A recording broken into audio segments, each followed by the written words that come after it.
Ikaw ba ay binaliwala na ng mahal mo? At ngayon, iyak ka ng iyak dahil sa kakaisip mo sa kanya. At naisip mo rin kung bakit ba siya nagkaganyan sa'yo. Sobrang mahal na mahal mo pa naman ang partner mo, pero ikaw ay palagi na lang sinasaktan niya. Gusto mo ba na ngayon, siya na naman ang iiyak sa kakaisip sa'yo at isa itong paraan para manumbalik ang pagmamahal ng partner mo sa'yo. At itong ibabahagi ko sa inyo na ritual ay napaka-epektibo at napakadali pong gawin at dapat wala kang pagdududa o pagdadalawang isip sa mga ganitong pamamaraan. At pwede mo ito gawin sa kahit na anong araw o oras na gusto mo. Ang gagawin mo lamang, kumuha ka ng baso at pagkatapos kumuha ka rin ng papel at panulat. Isulat sa papel ang kanyang tunay na pangalan at apelido ng 7 beses. At dapat alam mo rin ang tunay na pangalan ng target nang sa ganon mapadali po ang talab nito.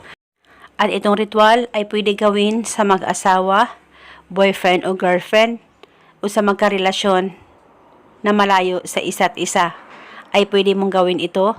Basta dapat buo ang loob at paniniwala mo sa mga ganitong usapin.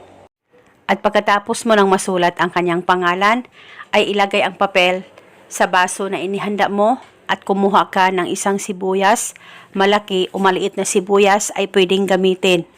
At pagkatapos balatan mo ito at hiwain kahit ilang hiwa at isunod mo itong ilagay sa baso. At nang malagay mo na lahat, hawakan ang baso sa 2 kamay mo. Pakaisipin mo siya ng mabuti. Mag-focus at mag-concentrate ka at ibulong mo ang mga salitang ito.